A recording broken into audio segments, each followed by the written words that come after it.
Danas ćeš naučiti kako da strukturiraš svoj portfolio sajt tako da osvaja klijente i pravi pare. A pored toga saznaćeš gdje da nađeš besplatan dizajn za svoj sajt ako ne znaš da dizajniraš, kako da prezentuješ radove ako ih nemaš, da li da odrediš nišu ili ne, da li da se prezentuješ kao agencija ili solo freelancer, kako i da li da prikažeš cijene. Ostani do kraja jer na kraju pokazujem jednu zanimljivu integraciju koja mijenja igru u potpunosti i značajno te odvaja od konkurencije. Prije nego krenemo, obavezno se subscribe, lajkuj video i zaprati me na Instagramu. Tamo možeš poslati poruku da pitaš šta god te zanima, svima odgovaram. Ajde odmah da odgovorim na lakša pitanja, a to su da li da se predstavljate kao agencija ili solo freelancer i da li da odaberete nišu ili ne. Za oba pitanja ne postoji tačan i netačan odgovor. Sve zavisi od tvojih ciljeva, trenutne situacije i načina na koji želiš raditi. Bilo da se odlučiš za agenciju ili solo freelance, svakako ćeš imati mnogo prilika i posla. Ali ako tek počinješ, ako nemaš previše iskustva, moja preporuka je da se prezentuješ kao solo freelancer zato što ćeš mnogo lakše naći poslove. Na Upworku mnogo više prilika dobijaju freelanceri nego agencije. Manje firme ili preduzetnici kada žele neku eksternu pomoć prije će zaposliti freelancera nego agenciju. I to ne važi samo za Upwork nego ovako i generalno. Lakše je kao freelancer dobiti prve poslove nego kao agencija jer od agencije se zahtijeva i očekuje da je već na neki način dokazana i da ima dosta završenih poslova i da su na nekom višem nivou. Ako si solo ili sa još jednom osobom, nema smisla da se predstavljaš kao agencija, samo ćeš sebi otežati put. Kasnije, kada budete imali mnogo klijenata, to može lako da preraste u agenciju. A kada osjetiš da ne možeš da postigneš sav posao, samo zaposliš nekoga da ti pomaže i tako kreneš sa pravljenjem svog tima i agencije. Drugo pitanje je da li da odabereš nišu ili ne. Opet, odgovor na ovo pitanje leži u tome na kom si nivou u karijeri i koliko si posla već odradio. Ako si na početku, onda nema smisla da biraš nišu jer ti zaista nisi ni ekspert za tehnologiju koju koristiš, a kamoli za neku posebnu industriju, odnosno nišu. Prvi korak i fokus treba da bude da postaneš vrhunski developer, da odradiš dosta poslova, pa onda da uđeš u neku nišu koja tebi odgovara, gdje se pronalaziš i gdje najviše možeš dati doprinose. A to ćeš saznati tako što budeš radio sa više različitih klijenata iz raznih industrija. Ali pazi sad ovo. Niša ne mora biti samo industrija kojoj bi da pomažeš, već može biti i tehnologija koju koristiš. Odabrati jednu tehnologiju koju radiš je već dovoljna niša za nekog ko tek počinje. Recimo, ako radiš samo Webflow, ti si već dovoljno niched down.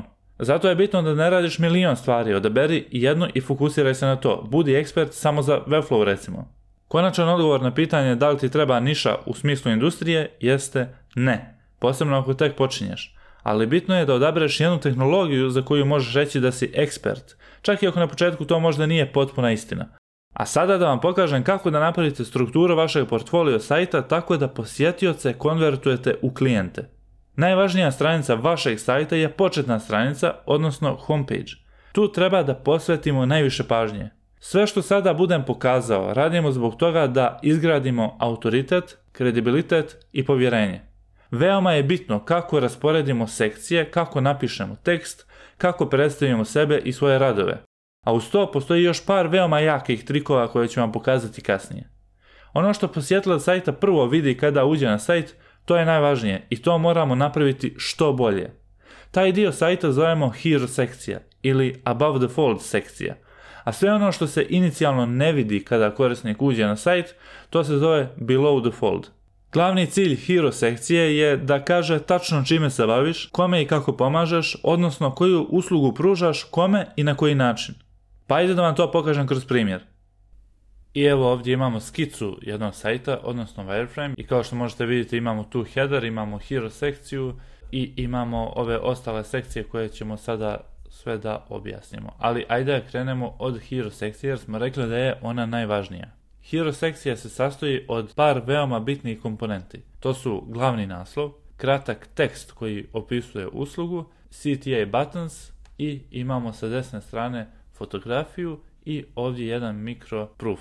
O čemu se ovdje radi i zašto baš ovakva struktura? Prvo, ovdje imamo glavni naslov. Ovaj naslov treba da govori o tome čime se vi bavite, šta radite, kome pomažete i da to bude veoma jasno i konkretno. I samo nemojte koristiti one generične naslove kao što svi pišu, znači na primjer I create pixel perfect websites ili I create websites that bring sales ili I convert your ideas to reality, ili tako neke generične glupe naslove.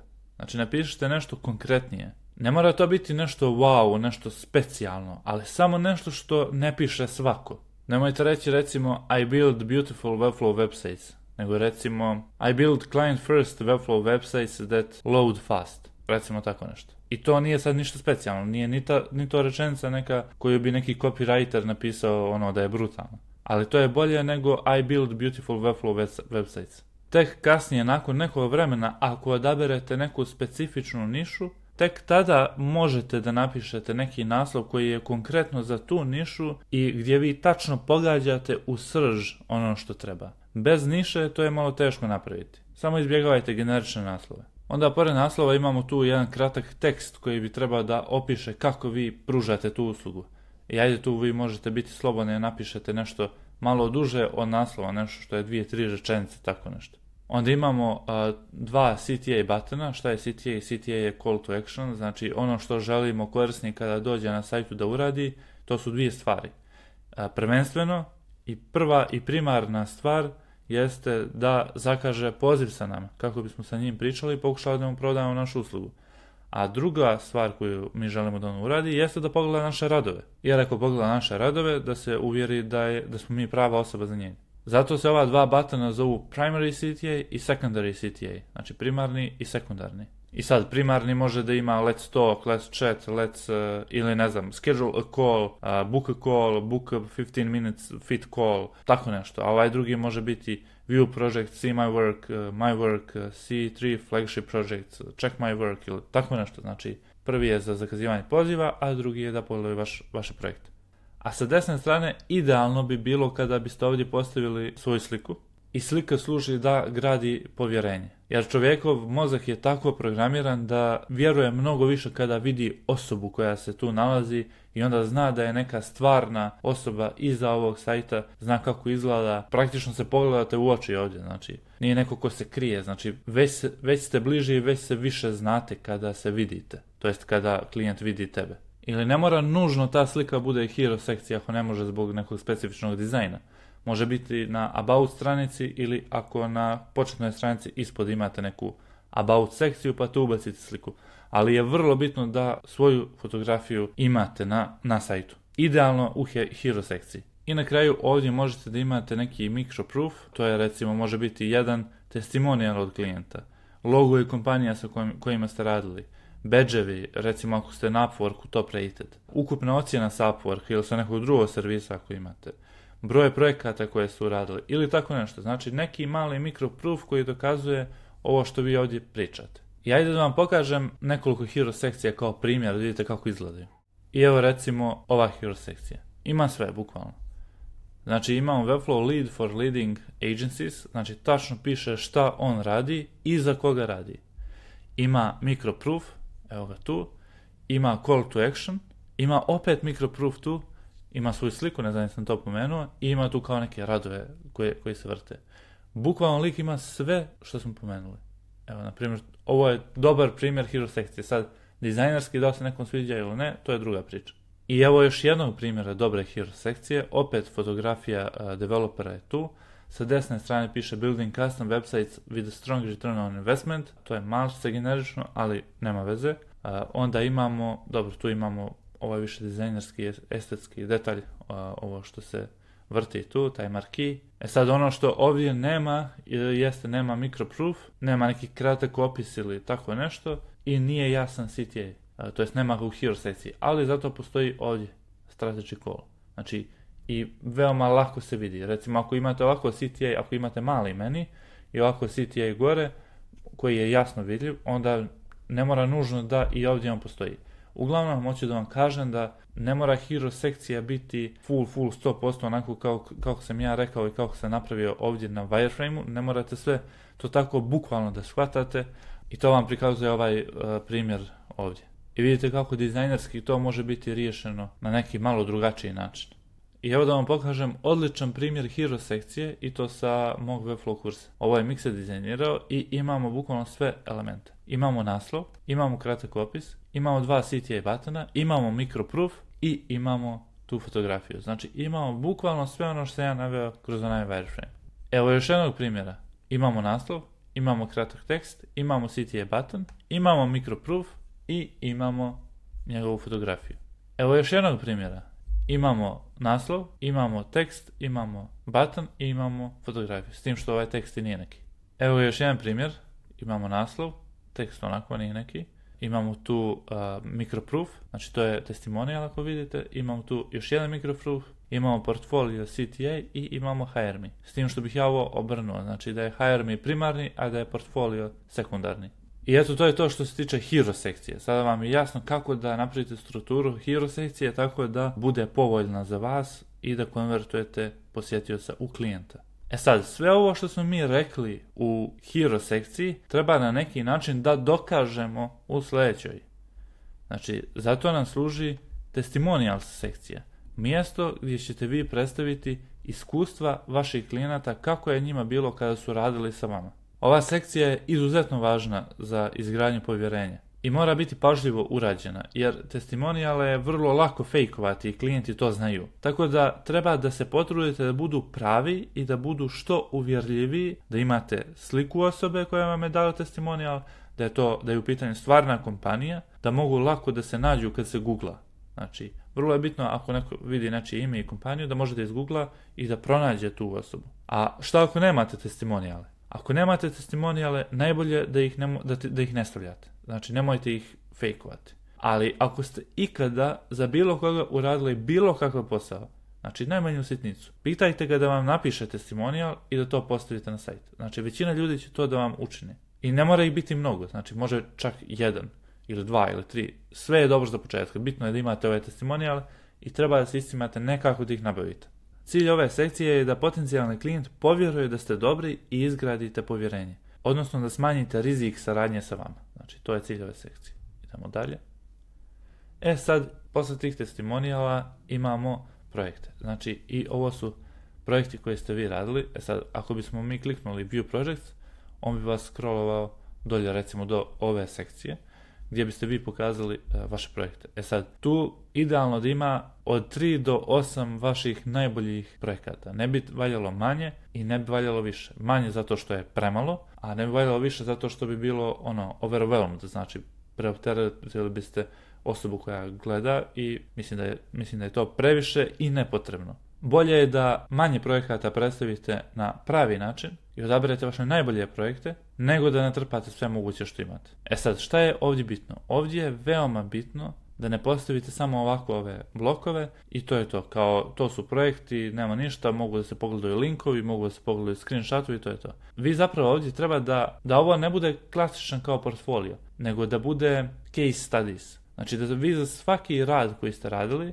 napišete šta ste radili, kako ste radili, koji je bio vaš pristup, kako ste razmišljali, koji problem ste rješavali, koje ste prepreke imali, kako ste pomogli tom vašem klijentu, zašto je njemu značajno to što ste vi uradili. Znači treba da napišete opis tog projekta, kako ste ga realizovali i koji je rezultat rada sa vama. I znači kad neko klikne na View Project, on bi trebao da može da pročita sve to uz neke screenshotove, linkove i tako dalje. Ono što je bitno jeste da vam projekti imaju svoj hosting. Znači ne možete ovdje stavljati samo screenshotove, ne možete stavljati neke staging development linkove, ne možete stavljati GitHub linkove i tako dalje.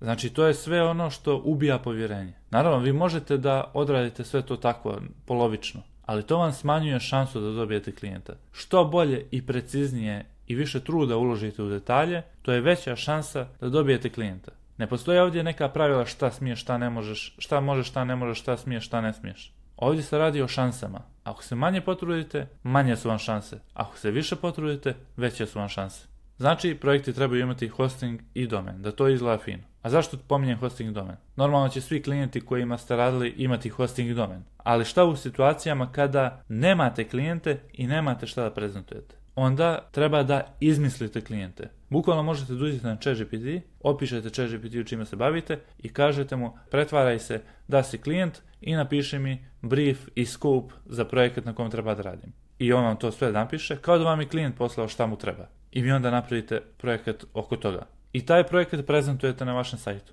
Sad, Pominjao sam hosting i domen zato što u ovim slučajevima često osobe, to jest vi freelanceri, nećete da plaćate hosting i domen, i što potpuno razumijem, ali probajte da pronađete neki najjeftinije neke opcije, jer će vam se to isplatiti. Nemojte to da ostavljate na development linkovima, GitHubu i tako dalje. Znači, ako nemate klijente, izmislite ih, napravite projekte, neka budu što realniji.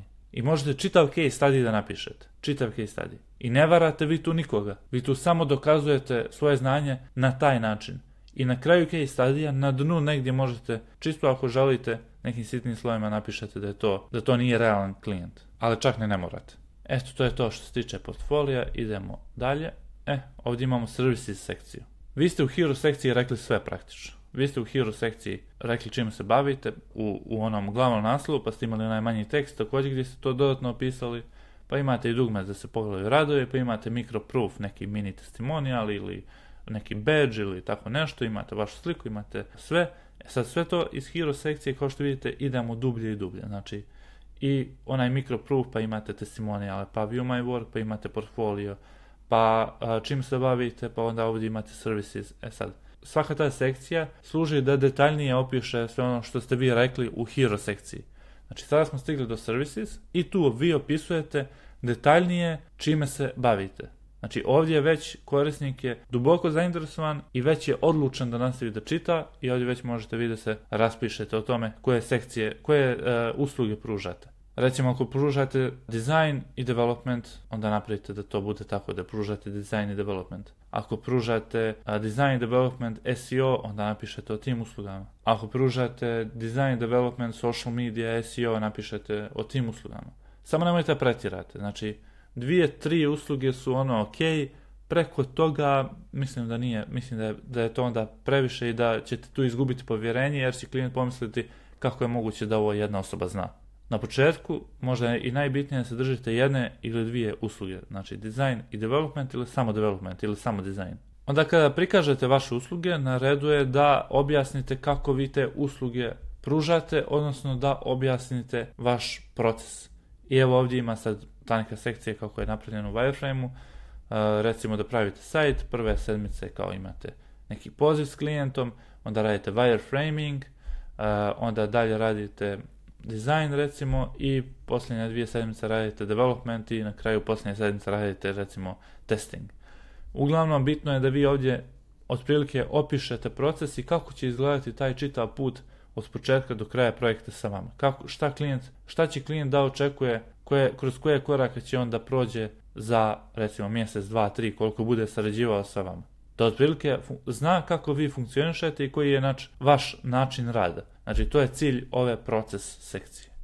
Onda idemo dalje. Evo ovdje imamo jednu CTA sekciju, odnosno Call to Action sekciju ili Conversion Block sekciju, kako god je nazvali. Uglavnom to nam čisto služi onako da presječemo između sekcija i da tu opet napomenemo klijenta, možeš da klikneš book a call ili tako nešto. Evo, recimo ja bi ovdje, sad pošto smo prošli portfolio sekciju, ja bi recimo obrisao ovaj button i ovdje bi samo ostavio book a call. Znači, ovdje imate neki naslov, imate neki tekst i onda klikne da zakažete poziv da mu prodate uslugu, ako je zainteresovan. Jer vjerojatno je zainteresovan čim je došao od ovdje. Idemo dalje.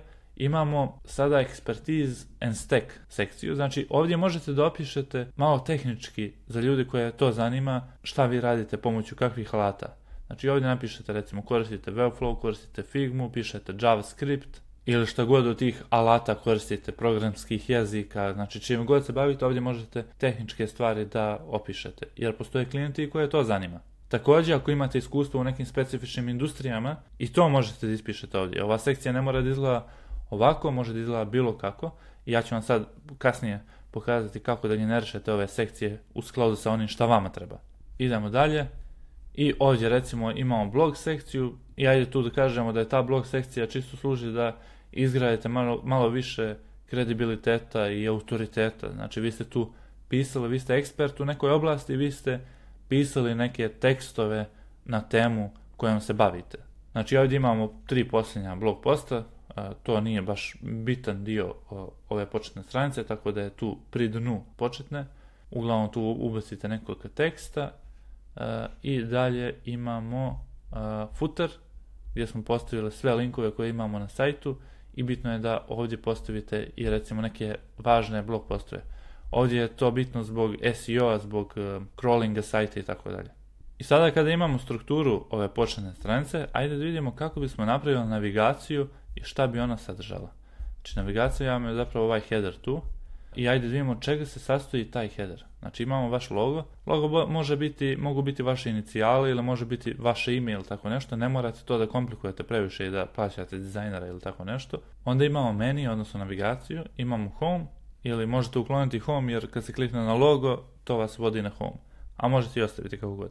Znači imamo home, to je ova početna stranica. Imamo about, na about stranici biste napisali nešto više, odnosno detaljnije o sebi, ono kao kada biste pisali za CV, koju ste školu, fakultet završili, šta ste radili, kakvo iskustvo imate, da li se bavite nekim hobijima, sportovima, sve ono nešto što bi bilo možda zanimljivo o vama. Ovo služi čisto da vas klijent malo bolje upozna. I naravno tu bi trebalo da ide definitivno vaša fotografija. Onda idemo projekti, znači kada bismo kliknuli na ove projekte, samo bi nas scrollovalo dolje do ove sekcije. Imamo onda services, također ako bismo kliknuli services, samo nas scrolluje dolje do services sekcije. Imamo pricing, sad, ovo pricing što sam stavio ovdje. Ajde da popričamo o tome. Da li treba cijene da prikažete na sajtu ili ne? Ako ste početnik i ako vam je važnije da izgradite portfolio i testimonijale, onda ne treba da prikazujete cijene. Zato što se o vašim cijenama realno može pregovarati. I najvjerovatnije vi nećete određivati tu puno cijenu. Ono što vam klijent ponudi, vi ćete najvjerovatnije da prihvatite. Jer ste na početku, nemate izbora i jednostavno tako mora, to je put svakog freelancera kada kreće. U tom slučaju ne treba da izbacite cijene ovdje. Ali u slučaju da već imate definisanu vašu satnicu recimo i tačno šta uključuje vaša usluga, šta neko dobija kada vas plaća i kada znate tačno opis benefita koje vi nudite za vašu cijenu, onda možete staviti pricing. Ali opet, ne treba da pricing bude posebna stranica, nego šta treba pricing da bude? Znači pricing treba da bude PDF dokument koji biste vi fino prezentovali i dizajnirali, gdje biste napisali vaše cijene vaših usluga ili pakete vaših usluga, zavisi čime se bavite i kako definišete vašu uslugu. Može biti satnica, može biti flat rate, možete reći pravim sajt od 5 stranica za toliko eura. Pravim sajt sa tolikim brojem stranica, tim i tim funkcionalnostima za toliko eura. Ili imate samo satnicu, kao god, nije važno. Znači kada imate sve strukturirano to fino i na nekoliko PDF stranice opišete i prezentujete vašu cijenu, uslugu i šta klijent dobija, onda kada se klikne na ovaj pricing, treba da izađe jedan pop-up, jedan modal window gdje biste vi tražili od tog posjetioca da unese svoj e-mail kako biste mu vi automatski na taj njegov e-mail poslali pricing. Zašto je to bitno? Bitno je što mi znamo kada neko klikne na pricing da je ta osoba zainteresovana. Vjerovatno je zainteresovana i više od samo razgledanja. Znači sada je došlo do te faze da vidi, ajde da vidim koliko ovo košta jer me interesuje ova usluga. I mi ne želimo samo kad on klikne da mu prikažemo cijene, on kaže aha ok, ili mi se sviđa ili mi se ne sviđa i ode. I čak i ako mu je ok cijena, neka će možda zaboraviti na vas. Bitno je da kad on klikne da mu vi uzmete e-mail i da mu pošaljete taj pricing PDF na njegov mail, ali vi dobijate sačuvan podatak od tog klijenta, sačuvan njegov e-mail i vi kasnije možete da ga kontaktirate. Znači, ako on preuzme taj pricing, a ne javi vam se za vašu uslugu, vi možete mu šaljati mailove, vidio sam da si gledao pricing, kako se čini, da li želiš da pregovaramo o cijeni, da li želiš da se čujemo, da li si dalje zainteresovan za rad sa mnom i tako dalje. I tako sebi povećavate šanse i dolazite u kontakt sa vašim potencijalnim klijentom. I sljedeća stavka je resources. I ovo je također nešto što može biti veoma bitno za vaš portfolio sajt, a to je da vi od svog sajta napravite neki content hub. Znači da vi tu izbacujete blog postove, gajdove neke razne, videoklipove, template, sheets i tako dalje. Znači da ubacujete što više nekog korisnog kontenta za vaše posjetioce i za potencijalne klijente, tako da gradite autoritet, kredibilitet, da gradite povjerenje, da ljudi znaju da ste vi ekspert, da se trudite, da redovno izbacujete neke nove stvari, da doprinosite zajednici i tako dalje. Osim toga, može biti vrlo dobro za SEO i čak i za AI alate kao što je ChatGPT, da nekad vas predloži kao odgovor na neko pitanje. I na kraju imamo book a call, to je glavni primary CTA, kada bi neko tu kliknuo, išli bismo na vaš kalendar ili na neku formu za zakazivanje poziva. Isto tako i ovaj book a call, i svaki na sajtu. Znači, kada neko klikne, ide na kalendar ili na neku formu za zakazivanje poziva. I eto, prešli smo čitav wireframe početne stranice i ajde kažemo gotovo čitavu strukturu čitavog portfolio sajta. I sada se sigurno pitate, pa ovo je samo wireframe, kako ja sad ovo da dizajniram, ovo je samo skica obična i tako dalje. I sad ću da vam pokažem gdje možete nađete inspiraciju, gdje možete nađete dizajn, ako ne znate da dizajnirate. Idemo na Google i napišete Figma Community i kliknemo prvi link. I ovo je samo jedan izvor, pokazat ću vam ih još. Evo nas i ovdje recimo napišete portfolio. Ako želite besplatne možete kliknuti ovdje i kliknete na besplatne. I evo recimo ajde vidimo ovaj. Idemo Open in Figma. Treba da su ulogovani, znači morate kreirati nalog na Figmi, figma.com, ulogujete se. Idemo Templates. I evo vidimo šta tu imamo. Dobro, ovo izgleda da nije portfolio sajt. Ok, ajde idemo drugi da probamo naći, idemo nazad. Evo recimo ovaj, možda ne izgleda baš toliko lijepo, ali ajde vidimo. Ili ima, ne znam, sad ćemo da vidimo. Evo imamo ovaj, da vidimo kakav je. Uglavnom imate dosta ovih radova, tako da možete da scrollujete, da pogledate šta ima, da pronađete inspiraciju. Ne mora sve da bude idealno, ne mora sve da izgleda najljepše i tako dalje. Aha, ovo je samo neka hero sekcija, ne izgleda baš najbolje. Ali, ajde idemo u drugu. Evo ga, ajde zoomiramo. Ok. Šta znam, nije ni ovo nešto posebno. Uglavnom, vi možete probati ovdje da scrollujete. Ima stvari, ja sam gledao, evo, ovaj fin. Malo scrollujte, pronađite inspiraciju. Evo, bukvalno slično kao nešto smo prije pokazivali. Idemo dalje. Vidite, ima tu, evo je ovdje ima tu nekih ok sajtova, to je template koje možete da iskoristite kao inspiraciju. Sad ovo je jedan izvor, a drugi je cofolios.com, ovo sam negdje na Instagramu izbacivao. Uglavnom i scrollujemo dolje i sada ovdje imate razne portfolio sajtove raznih ljudi, ne znam, imate portfolio sajtove ljudi koji rade u Google, u Meti, u Microsoftu i tako dalje. Onda ovdje gledajte ovo, znači sa koleđa, onda, znači možete filtrirati i ovdje imate milion sajtova, znači milion sajtova. Možete da, evo, ajde da deselektujemo ovo, da vidimo šta ima, da vidimo ono što je zanimljivo, da vidimo šta je ovo. Kliknemo tu i visit portfolio, kaže site is private, ajde probamo neki drugi, probamo ovaj. Idemo visit portfolio, evo ga, neki portfolio site, ok izgleda. Uglavnom ovdje pretražite, ima baš ima dobrih, znači baš ima brutalnih portfolio sajtova. Nemojte nekoga full da iskopirate, znači to je previše. Uzmite nešto za inspiraciju i probajte napraviti nešto svoje. I ono što je možda najbolja stvar koju možete vi da iskoristite kao neko ko tek počinje, jeste Reloom. Znači napravite ovako wireframe čitav, napišete čitav tekst koji vam treba, znači sve sredite ovdje u ovom wireframe-u, a onda idete na Style Guide ovdje i ovdje odaberete boje. Znači, evo sad ćemo generisati boje, tipografiju, UI styling, slike i tako dalje. Vi odaberete, evo recimo ja neću ovu boju, ja želim, dobro nećemo ni tu, evo recimo želim ovu, a ovdje želim, nećemo tu, recimo želim ovu. Uglavnom vi treba da odaberete, evo imate čak i palete ove, recimo lupam ovu. Ovdje birate fontove, imamo vidite batone i sad idemo na dizajn i gledajte kako je to ispalo.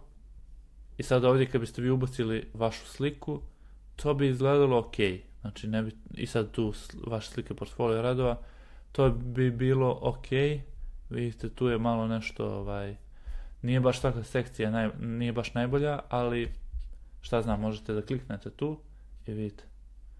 Znači možete čak i da birate ovako neku boju. Znači, dobro, to AI nešto. Vi kliknete na sekciju, AI vam kao generiše novi neki style. Evo kliknemo tu. Da vidimo šta tu imamo. Ok. Uglavnom ovdje možete dizajnirati vaš sajt.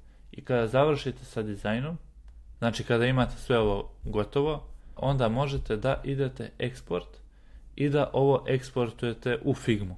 I da ovo sve imate u Figmu i da vi tamo možete fino da detaljno ispravljate i popravljate stvari. Znači u Figmi ovo eksportujete i to je to.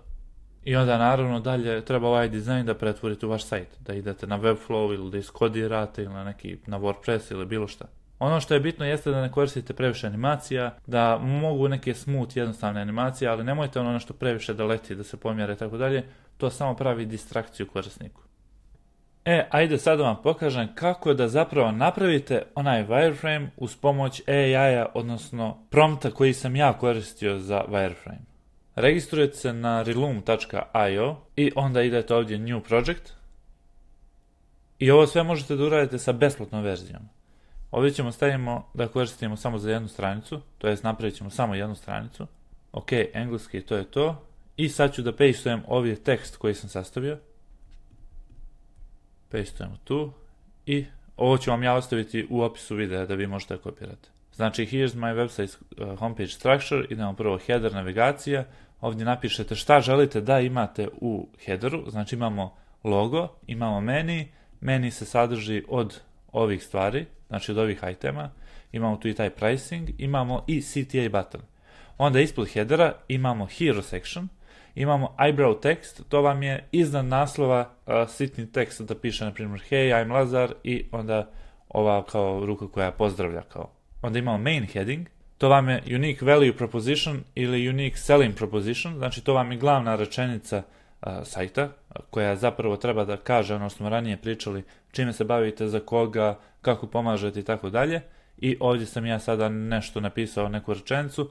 Ovdje vi možete da napišete neki primjer kratak otprilike i ovdje kaže come up with a conversion focus headline that better describes what I provided. Znači možete i njega da puštite da vam on sastavi nešto, možete i da koristite ChatGPT za ovo, najbolje je bilo da ako možete vi nešto unikatno osmislite, jer često ti AI toolovi daju nešto što je neko već mnogo puta rekao.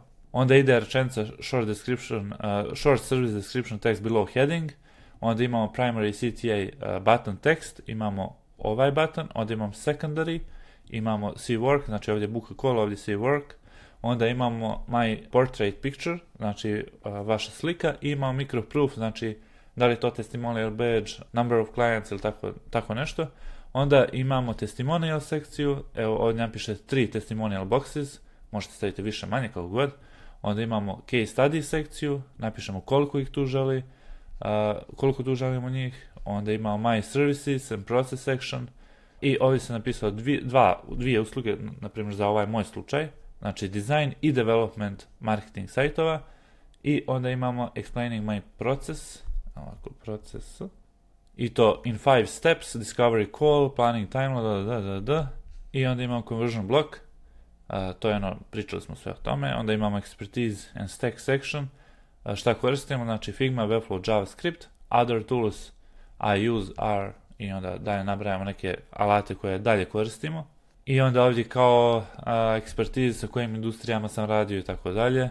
Onda imamo recent blog section, 3 bloga, read more button, footer, imam footer SEO links, imam contact info, city, legal information, VAT ako imate kompaniju, onda other general notes i tako dalje. Znači ovdje ovo je čisto stavi kao ove CTA buttone gdje god možete ih stavi i focus on clean, readable content that drives conversions. I to je to, ovo se možete u besplatnoj verziji. Idemo create sitemap, to jest generate sitemap. Sad će on prvo da kreira ovaj homepage, ovdje kao u sitemap, a onda kada odemo na wireframe, evo već je završio, to je ok, i sad idemo na wireframe i vidite sad on tu generiše ovaj wireframe, vidite generating wireframes, i sad samo treba sačekamo da on ovo završi. I evo ga gotovo. I sad kad zoomiramo, možemo da vidimo šta tu imamo. Znači bukvalno imamo sve. Home, about, services, resources. Vidite ovdje nam fali na primjer pricing, nije ispoštovao sve. Fali nam pricing, dobro resources je napravio da bude dropdown, to je dobro. Mi možemo dodamo, kliknemo plus i dodamo pricing i dodamo sve ono što ovdje fali. Vidim da fali portfolio, odnosno projects. Ovdje kaže call, to nije baš najbolje, znači nećemo piše samo call, nego book call, ali dobro. Onda imamo tu hero sekciju, sad, hero sekciju je ispoštovao skroz, osim eyebrow text nije dodao gore. E sad šta mi možemo da uradimo? Možemo kliknemo na ovu sekciju, možemo da je modifikujemo, vidite imamo ovdje form, imamo button, imamo da zamijenimo poziciju slike i ovoga, imamo da koristimo video, imamo style, da li će biti card ili normal, i imamo da kliknemo ovdje header. Oni ovu hero sekciju zovu header, tako da vas to ne zbuni, kliknemo tu i ovdje možete da, vidite, birate kakvu hero sekciju želite. I možete scrollujete da nađete ono šta vama odgovara, da vidimo. I ono što je još zaboravio on ovdje da napravi jeste taj micro social proof. Samo da vidimo da li ima neki primjer gdje imamo taj micro social proof. 100% ima negdje, sad ne mogu da ga baš nađem, postojao je negdje jer sam ga koristio. Ajde vidimo još malo, evo ga, na primjer ovaj. Da, to je onaj koji sam ja koristio u onom prošlom, vidite. Imamo tu, sad ovdje je slider, a vi ne morate napraviti slider. Možete da nije slider. I eto, to je to što se tiče toga. Evo imamo client stories, možete promijeniti tekst, evo tu imamo 3 testimonijala. Također kliknete ovdje, možete da kliknete testimonial i vidite koliko raznih sekcija ima, kako će da izgledaju, gledajte, ima ih baš mnogo. I ovdje čak možete i da dobijete dobru inspiraciju za strukturu vašeg sajta, to jest sekcija i generalno početne stranice ove. Onda dalje imamo portfolio, na primjer ovaj portfolio se meni ne sviđa nešto i mislim da sam mu rekao 6 radova da prikaže, on je pokazao samo ove 3. Kliknemo ovdje, vidite, ima tu svašta nešto. Evo recimo odaberemo ovu sekciju, ovako da izgleda, vidite. Sad on generiše, evo ga, vidite. Idemo dalje, evo ovo je na primjer nešto što mi se sviđa. Znači, discovery, planning, design, build, launch, support. Znači, to je onaj čitav proces. Idemo dalje, ovdje imamo taj ta CTA sekcija. Nije baš da mi se ova CTA sekcija sviđa. Evo, vidite, možemo kliknemo shuffle i da on neku random izbaci. Ali, šta god, vi možete birati kako želite. My digital toolkit, na primjer, ovo je loše. Znači, ovdje bi trebalo da budu toolovi koji se koriste. Ovako, ovo nije baš, ne sviđam se kako izgleda. Bolje je bilo da izgleda nekako, tu bi trebalo da budu ikonice ili tako nešto, a ne slike. Da vidimo šta ima ovdje. Ne mogu da nađem baš adekvatno. Treba vremena malo da se potrudite, pronađete. Evo, ajde da kažemo da je ovo. Znači, lupan sad, tu je Webflow, Figma, JavaScript i ovdje ostali kao toolovi. Recimo. Insights and Strategies, ovo je blog, vidite. Evo vam je eyebrow tekst, znači kada ima gore iznad, ovaj mali tekst iznad naslova. Tu je blog. Sad, ovdje sam mu ja rekao da on je ovdje napravio kao glavni blog i onda kasnije ove druge blogove i plus kao filter. Međutim, nama to ne treba, kada kliknemo ovdje. Vi možete i ovdje da mijenjate ovo, a vidite, bukvalno piše ovo, a on je zapravo napravio nešto drugo. I kliknemo tu i sad ovdje možete da odaberete neki drugačiji wireframe koji vam odgovara. Evo recimo ovaj, vidite samo što ih ima mnogo. Ja bih ovo skratio da ne bude toliko, ali ajde, nema veze. On završava to, idemo dalje. Ništa, imamo subscribe to our newsletter, to nam ne treba. Vidite, on je ovdje napravio klon, ovdje ovo je baš loše odradio, znači ovaj AI nije baš najbolji. Kliknemo tu da vidimo kako će ovo da ispadne. Možete i vi da obrišete oko desni klik i onda delete i da obrišete bukvalno čitavu ovu. Vidite, možete i da pomjerate. Znači delete. Samo vidimo kako možemo obrisati čitavu. Nije nevažno, znači možete da kreirate ovaj, sad da ne ulazimo u detalje kako se koristi Loom. Vi možete to sami jednostavno, sve baš jednostavno. Možemo izbrisati čitavu ovu sekciju. Delete. I onda kliknuti ovdje, plus, i ovdje napišemo blog recimo. I evo ovo sam ja inicijalno htio. Kliknemo tu. I evo ga, upravo ono što sam htio na početku. I ovdje možemo, evo ovdje imate, vidite, ovaj newsletter i ovo možemo obrisati. Footer je ok i to je to otprilike. Čini mi se, ne znam da li smo nešto propustili, ako jasno vi možete dodati. Ali to je to otprilike. I sad želim da vam pokažem baš jaku foru. Kako možete brzo stupiti u kontakt sa ljudima koji su posjetili vaš sajt. Imamo dvije opcije. Jedna opcija je live chat, da stavite live chat widget na sajt. I to možete da uradite pomoću nekoliko tih alata. A to su Tidio i Talk. Sad ću vam pokazati. Znači to je ovaj i imate ovako chat, vidite ovaj sa strane kao chat, da ljudi mogu da stupe u kontakt sa vama. i ovdje imate ovaj talk, vidite isto sa strane ovako chat i da neko odmah može da vam piše poruku. I to je odlična stvar. Ali, ono što je dosta bolje jeste da integrišete da neko sa vama može da uđe na video call odmah. Gledajte sad ovo. Znači idete na ovaj sajt face2face.io i vidite što ovdje piše, talk to Nick. Znači to je bukvalno onaj sit je što mi imamo book a call, vi možete da napišete talk to i vaše ime. Talk to Marko, recimo. I sad kad klijent dođe na vaš sajt i klikne talk to Marko, samo napiše ime, napiše email i start the call. Ovako, i kliknemo start the call, onda nas pita da koristimo kameru i mikrofon. I vidite, contacting Nick, call in progress, i za minut će se javiti. I to je to. Evo ja sam ovo prekinuo čisto da nazovem ovog momka. Ali šta je poenta? Vi možete ovo besplatno da integrišete na vaš sajt. Znači ovo nije nikakva reklama, nisam plaćen ovo da radim, ali imat ćete moj kod da dobijete 1000 minuta. To je ogroman broj minuta, bukvalno ne možete ih potrošiti. U opisu ovog videa ćete imati link gdje je napisan moj kod, znači u URL-u. Znači bit će vam ovako face to face i onda će ovdje napisan biti moj kod i kada se registrujete preko koda imat ćete 1000 besplatnih minuta. E sad, zašto je ovo dobro? Kada neko uđe na vaš sajt, on vjerojatno pregleda i neke druge developere. Kao prvo izdvojit ćete se jer imate, kao da zakažete, odmah poziv na vašem sajtu. To je ono što će da vas izdvoji. A kao drugo, kada klijent razgleda vaš sajt, on u glavi ima već neka pitanja. I kada vidi da može odmah da priča sa vama, rado će kliknuti da uđe na poziv sa vama 5 minuta i da možete pričati gdje vi možete da mu objasnite te njegove nedoumice i eventualno da mu prodate vašu uslugu.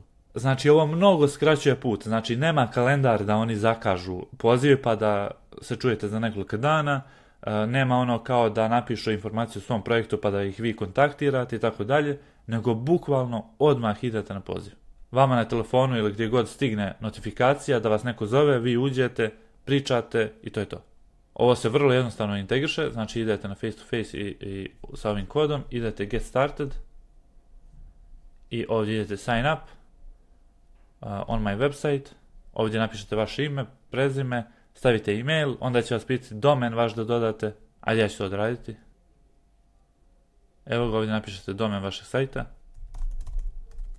recimo ovako, idemo continue, idemo ovako, go to dashboard, uzmete ovaj HTML tag, ovo kopirate i ovo samo pastujete kod vas u head, vidite. Kliknete test connection, ali ajde ja idem dalje. Skipovat ću sve ovo.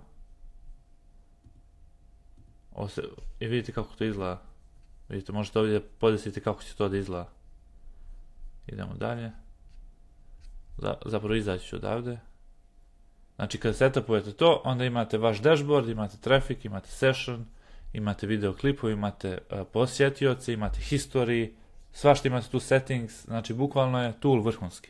I ako vam treba bilo kakva pomoć da setupujete ovo, i ako imate neka pitanja, možete kliknete need help, kliknete ovdje i pričate sa Nikom.